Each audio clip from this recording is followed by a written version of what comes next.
Baik teman-teman semuanya, hari ini kita akan belajar materi kita yang ke-9 gitu ya, berkaitan dengan mata kuliah riset operasi. Hari ini saya akan memberikan sharing gitu ya, sharing materi tentang model transportasi. Beberapa buku bilang metode transportasi, tapi kurang lebih sama intinya gitu ya.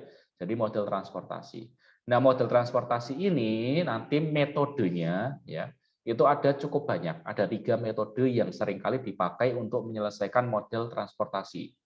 Yang pertama itu nanti modelnya disebut sebagai metode NW corner rule ya, atau northwest corner rule gitu ya. Kemudian yang kedua nanti MODI ya. Yang ketiga nanti ada FAM atau Vogel approximation method. Jadi ada 3 metode yang nanti bisa kita gunakan dalam rangka menyelesaikan materi atau dalam rangka menyelesaikan permasalahan di model transportasi gitu ya. Jadi 3 hal ini nanti akan kita pelajari semuanya gitu ya di materi atau di mata kuliah riset operasi gitu ya. Nah, kita melangkah dulu ke yang pertama berkaitan dengan metode model transportasi dengan metodenya adalah Northwest Corner Rule. Nah, sebelum saya membahas lebih jauh tentang metode Northwest Corner Rule gitu ya, Corner Rule, maka teman-teman harus tahu dulu apa itu model transportasi ya. Kalau teman-teman baca di slide saya, di sana terlihat bahwa model transportasi ini merupakan model yang digunakan untuk mengatur distribusi dari sumber-sumber yang menyediakan produk yang sama ke tempat-tempat yang membutuhkan secara optimal. Ya. Artinya di sana ada 2 permasalahan. Ya. Yang pertama di sana ada sumber, yang kedua di sana ada tujuan. Bagaimana barang dari sumber itu bisa masuk atau bisa sampai ke tujuan dengan baik, dengan biaya yang paling minimum, ya. Gitu. Jadi teman-teman di sini misinya kalau di model transportasi adalah bagaimana kita bisa mendistribusikan suatu barang ya dari tempat yang beraneka ragam ke pasar yang beraneka ragam yang menghasilkan biaya yang paling minimum. Itu adalah model transportasi. Ya, jadi siapa tahu teman-teman ada yang mau riset tentang optimasi distribusi gitu ya, distribusi barang itu sangat menarik ya. Nanti bisa pakai metode transportasi. Misalnya ada misalnya perusahaan sawit PTA misalnya. PTA ini dia punya pabrik di di Semarang misalnya ya, di Pekalongan misalnya, kemudian ada di di Tegal misalnya gitu ya, ada di Kebumen misalnya, ada 4 misalnya pabriknya, kemudian pasarnya ada 5 misalnya, ada di Riau misalnya, ada di Samarinda dan seterusnya gitu ya.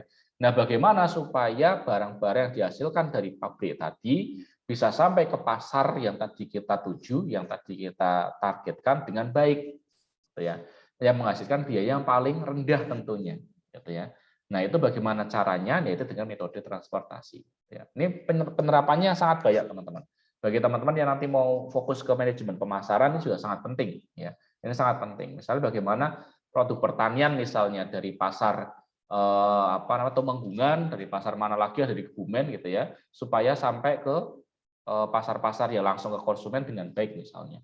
Itu ada banyak banyak model yang bisa kita susun dalam rangka untuk menyelesaikan permasalahan optimasi dengan metode transportasi. Ya, intinya gitu. Jadi ini ada 2, ya, ada sumber, ada tujuan. Ya, bagaimana teman-teman bisa mendistribusikan barang dari sumber ke tujuan itu dengan baik. Ya.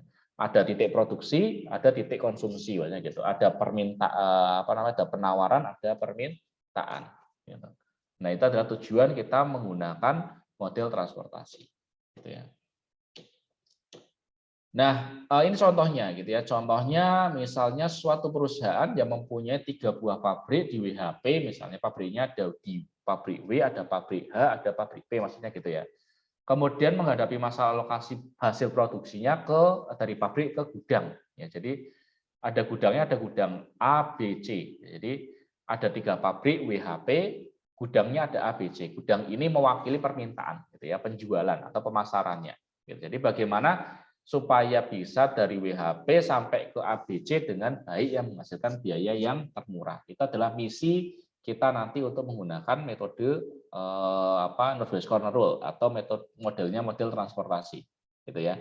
Nah, kemudian sebelum kita membahas lebih lanjut untuk menyelesaikan soal itu, maka kita harus tahu dulu kira-kira berapa kapasitas produksinya dari masing-masing pabrik, kan gitu, ya kan? Jadi kalau kita mau mendistribusikan barang dari sumber ke tujuan, ya, dari pabrik ke tujuan, kita harus tahu dulu dong berapa kapasitas masing-masing pabriknya, gitu kan?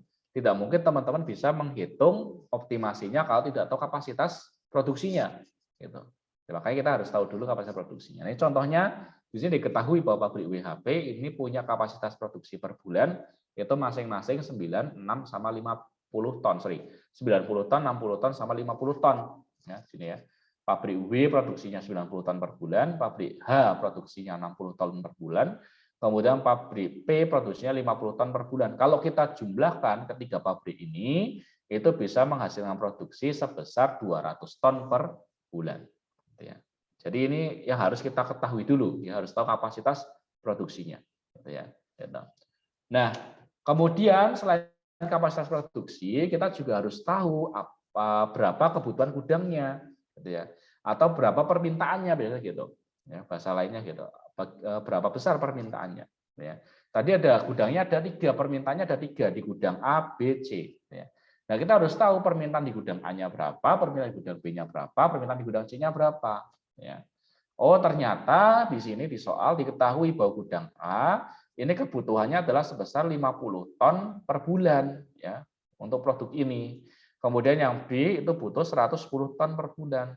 Produk C itu butuh 40 ton per bulan. Dan ternyata kalau kita jumlahkan hasilnya sama, yaitu 200 ton per bulan. Gitu ya.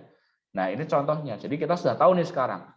Sudah tahu berapa kapasitas pabriknya, atau sudah tahu berapa banyak barang di sumber, kemudian kita sudah tahu berapa banyak barang yang ada di tujuan, atau berapa permintaan sudah tahu. Ya.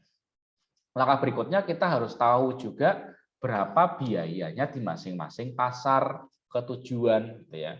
Contohnya ini, kita harus tahu berapa sih biaya kalau kita mengirim barang dari pabrik W ke gudang A, ya kan? Karena pasti biaya beda-beda, ya. Saya kirim barang dari Pekalongan ke Kebumen, harganya beda antara saya kirim barang dari Pekalongan ke Banyumas, gitu kan? Nggak mungkin sama biayanya, gitu kan?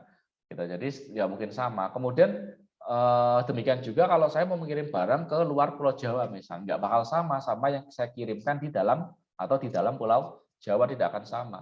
Gitu. Nah, kita harus tahu dulu berapa biayanya, karena inilah yang nanti akan kita gunakan sebagai dasar perhitungan untuk melakukan atau untuk menentukan teknik optimasinya. Gitu ya. Nah, ini contohnya sudah diketahui pabrik W ke gudang A ini biayanya adalah 20.000 per ton. Ya. Kemudian dari pabrik W ke gudang P, ya, ini biayanya adalah 5.000 per ton. Dari pabrik W ke gudang C tentu adalah 8.000 per ton. Dan seterusnya sampai pabrik P ke gudang A ada 25.000 rupiah per ton. Dari pabrik P ke gudang B ini 10.000 rupiah per ton, dan seterusnya ke pabrik C, ya, dari P gitu ya. Dari pabrik P ke gudang C ini dia membutuhkan biaya 19.000 rupiah per ton. Nah, ini biaya-biaya ini kita menjadi pertimbangan untuk menentukan metode Northwest Corner Rule. Nanti kita akan tahu ya kenapa disebut sebagai metodenya adalah Northwest Corner Rule. Nanti kita akan tahu alasannya apa. Nah, setelah kita menentukan itu tadi, maka kita harus menyusun tabel alokasinya. Ya, jadi kalau kemarin kita menyusun tabel simplex, karena sekarang kita harus menyusun tabel alokasinya. Ya, aturannya sudah ada teman-teman di slide. Ya. Yang pertama, jumlah kebutuhan tiap-tiap gudang itu diletakkan pada baris terakhir. Ya, jadi jumlah kebutuhannya ada di baris terakhir ini ya, baris terakhir. Kemudian kapasitas tiap pabrik ada di kolom terakhir. Ini baris, ya, ini baris. Ya. Ini kolom, ya, yang tegak itu kolom, ya, yang tidur atau yang horizontal itu adalah baris, ya. Jadi yang vertikal kolom, yang horizontal baris. Jadi saya sampai kebalik, ya, jangan saya bingung. Apa sih dimaksud Pak Madi? Kolom apa sih yang dimaksud baris? Jangan sampai bingung, ya. Jadi itu baris sama kolom harus jangan sampai bingung. Kalau jumlah kebutuhan itu adalah yang baris paling akhir, ya. Kemudian kalau kapasitas produksi yang paling kolom yang paling terakhir atau yang paling kanan, ya. Kemudian biaya pengangkutan diletakkan pada segi 4 kecil. Ya. Nah, di segi empat kecil itu ini maksudnya ya. Ini adalah biaya pengangkutan. Ya.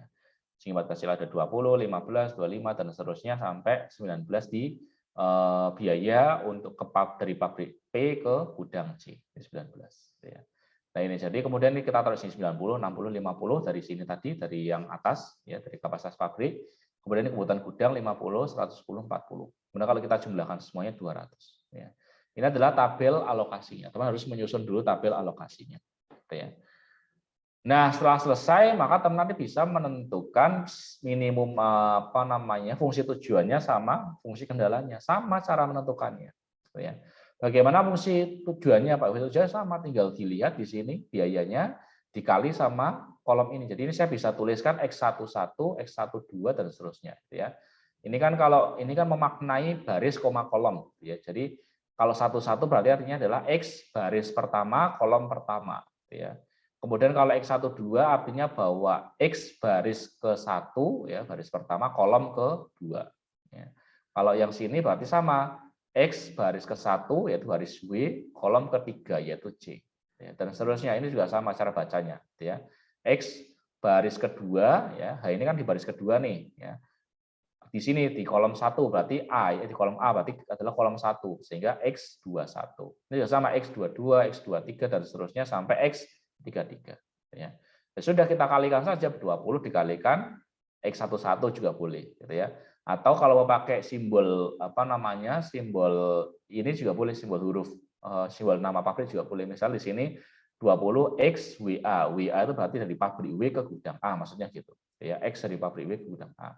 Kemudian yang HA juga sama, berarti X ya 15 dikali X dari pabrik H ke gudang A. Dan seterusnya ini tulis semua. Jadi ada 1 2 3 4 5 6 7 8 9, ada 9 yang totalnya. Ya.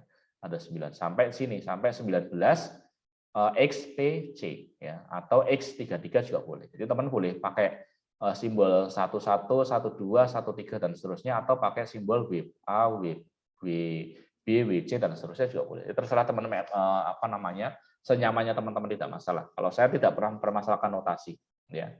Kayak kemarin waktu di UTS teman-teman mau pakai XRSS, XRS misalnya saya tidak permasalahkan atau mau pakai X1, X2, X3 juga boleh. Saya tidak permasalahkan itu. Yang penting persamaannya betul, ya persamaannya betul. Gitu. Jadi itu adalah fungsi tujuannya. Fungsi kendalanya bagaimana ya? Sama. Fungsi kendalanya berarti adalah punya kendala kapasitas produk, ya, punya kendala kelebihan gudang, kapasitas gudang, gitu ya. Sehingga kita masukkan aja. Berarti kalau yang ini yang 90, berarti tinggal WA ditambah WB ditambah WC itu sama dengan 90 dan seterusnya.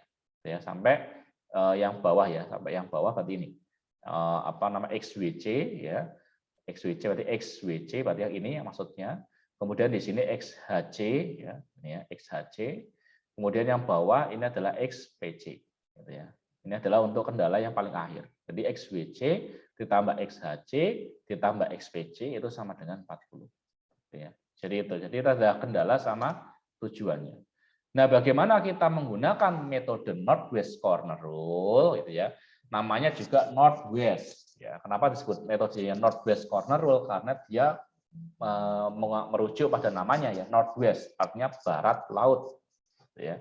Jadi metodenya adalah metode sudut barat laut atau pojok barat laut juga boleh ya, corner ya. Northwest Corner Rule. Jadi aturan atau pedoman atau prosedur gitu ya, sudut barat laut. Mengapa disebutnya Northwest Corner Rule? Kenapa disebutnya sudut barat laut? Karena dia dimulainya dari sudut barat laut. Ya. Nanti saya akan tunjukkan kenapa disebut sebagai Northwest Corner Rule. Ya. Kenapa disebut sebagai itu? Nanti saya tunjukkan. Ya.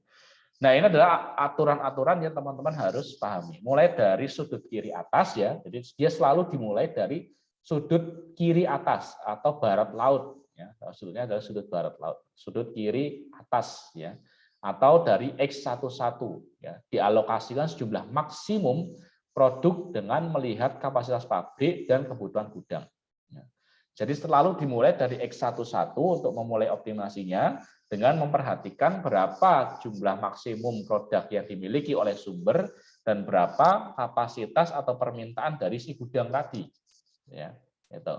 Nanti akan saya tunjukkan maksudnya apa. Kemudian yang nomor 2, setelah kita dapat angka di sini, maka akan bergeser ke XIJ, bila XIJ merupakan kotak terakhir yang dipilih, dilanjutkan dengan mengalokasikan pada XI, J plus I, gitu ya. I itu kan dia baris, J itu kolom. Jadi artinya kalau XI, J plus I artinya bahwa XI, J itu kolom ditambah 1. Berarti kolom misalnya tadi X11-nya kan dia kolom pertama, ya kan? Kolom pertama. Berarti kalau J plus 1 berarti kolom kedua, karena 1 ditambah 1, ya. 1 kedua. Ya, kemudian kalau kita merujuk lagi pada J plus 1 lagi misalnya, berarti 2 ditambah 1 jadi 3 dan seterusnya. Ini kan saya tunjukkan maksudnya apa. Ya. Kemudian bila tidak, alokasikan ke XI plus 1, J. Ya, beda ya. Kalau ini yang ditambah kolomnya, kalau ini ditambah barisnya. Ya. Makanya saya bilang harus tahu XI, I itu apa, J itu apa. I itu baris, J itu kolom. Ya. Kalau ini berarti barisnya ditambah 1, J, kolomnya, dan seterusnya hingga semua kebutuhan telah terpenuhi. Saya tunjukkan maksudnya. Nah, ini yang saya maksudkan teman-teman semuanya, gitu ya. Ini adalah yang saya maksudkan dengan metode Northwest Corner Rule. Nah, yang pertama selalu dimulai dari pojok kiri atas, berarti dari sini. Selalu dimulai dari sini teman-teman. Selalu dimulai dari X11. Ya. Selalu dimulai dari X11. Ya. Selalu dimulai dari X11. Nah, angka yang diletakkan di sini berapa, Pak? Ini ada 50, ada 40, ada 60, sebagainya. Kita abaikan angka ini dulu ya. Kita abaikan angka yang ini dulu, yang lingkaran, kita abaikan dulu. Jadi sebelum itu kita pasti punya kosongan, jadi belum ada angkanya. Ini masih kosongan semua ya, kosongan semua. Jadi kita abaikan dulu angka yang benar. Nah, bagaimana kita mengisi angka kosong ini, gitu ya? Saya pilih dulu deh. Nah, ini masih kosong semua ini ya, masih kosong semua. Nah, bagaimana kita mengisi kekosongan ini?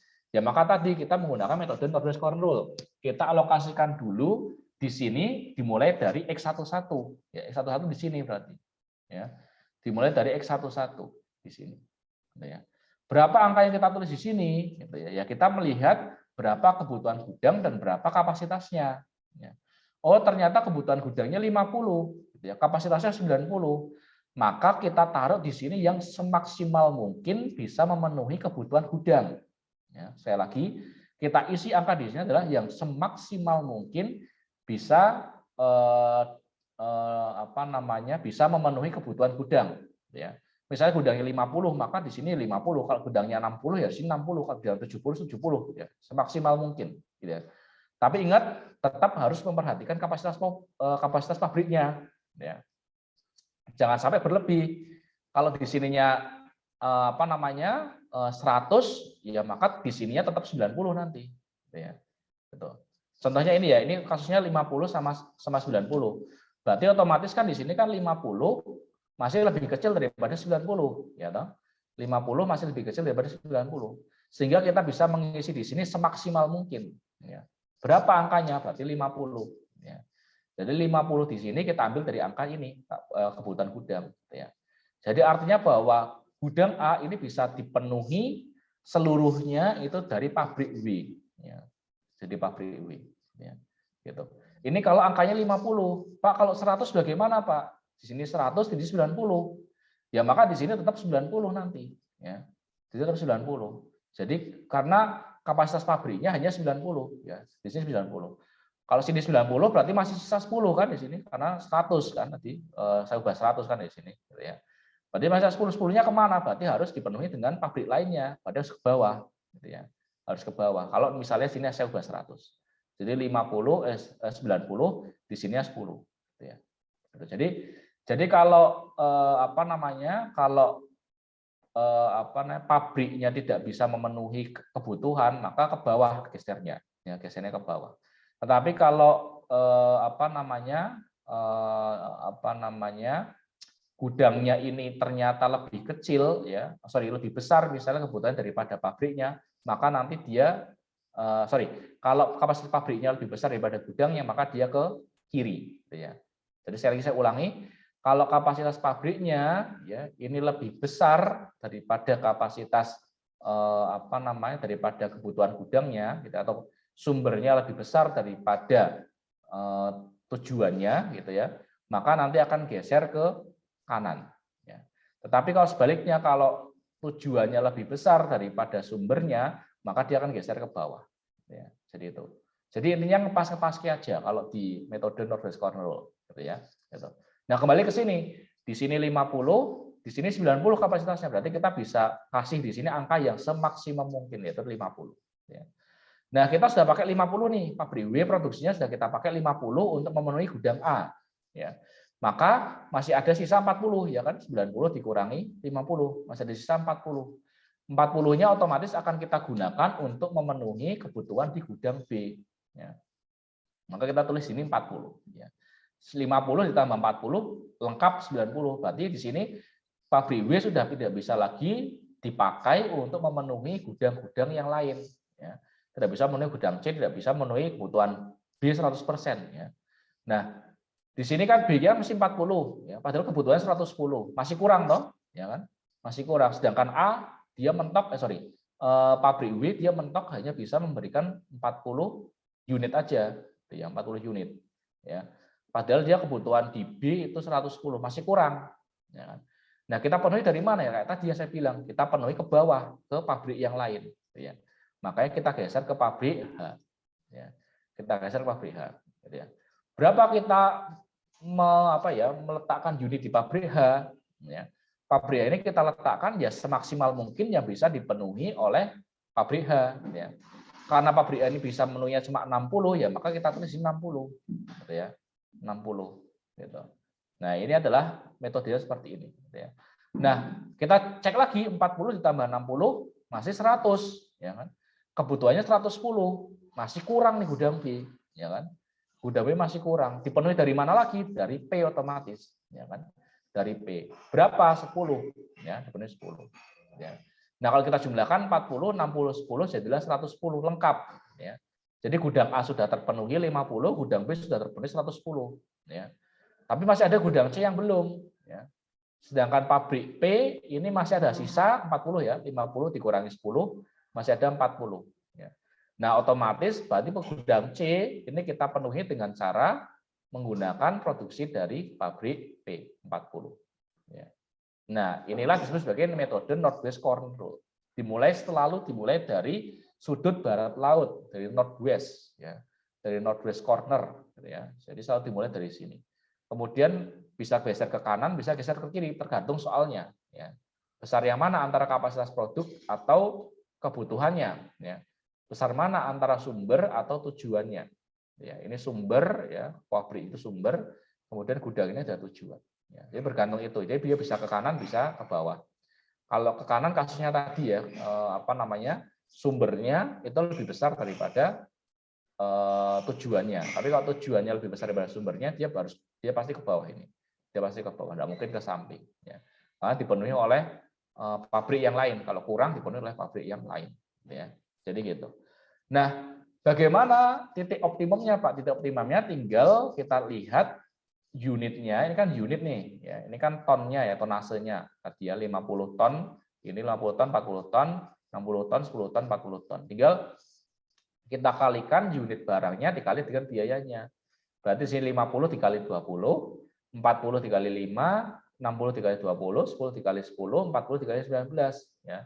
Sehingga ketemu biaya transportasinya atau titik optimumnya untuk menggunakan metode Northwest Corner Rule itu adalah 3.260. Ya. Nah, ini adalah titik optimum yang kita cari-cari. Ya. Jadi ini adalah metode Northwest Corner Rule. Nah, sebenarnya ada tips dan trik gitu ya, ada tips dan trik untuk menentukan atau untuk mencek jawaban teman-teman itu benar atau tidak di metode Northwest Corner Rule. Dengan rumus apa? Dengan rumus M plus N min 1. Di mana M-nya itu pasokan, N-nya itu tujuan, dan min 1 ya rumusnya min 1. Ya. Jadi di sini bisa cek pasokannya ada berapa? Pasokannya ada 3 ya. Ada di pabrik W, H, P.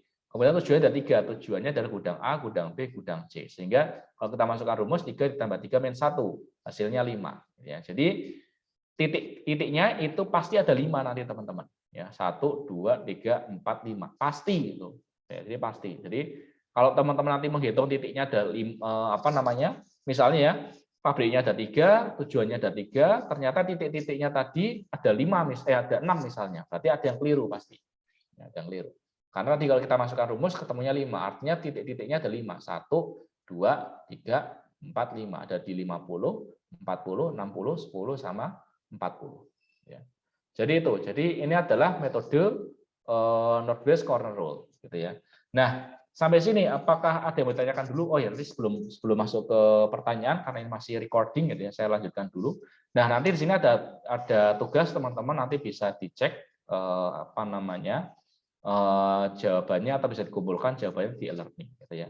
Mungkin saya tutup dulu recordingnya, gitu ya teman-teman. Nanti silakan kalau yang lupa nanti bisa dicek lagi di YouTube saya untuk materi model transportasi, metodenya adalah Northwest Corner Rule. Mungkin itu saja, saya akhiri, saya tutup dulu apa namanya rekaman hari ini. Sebentar.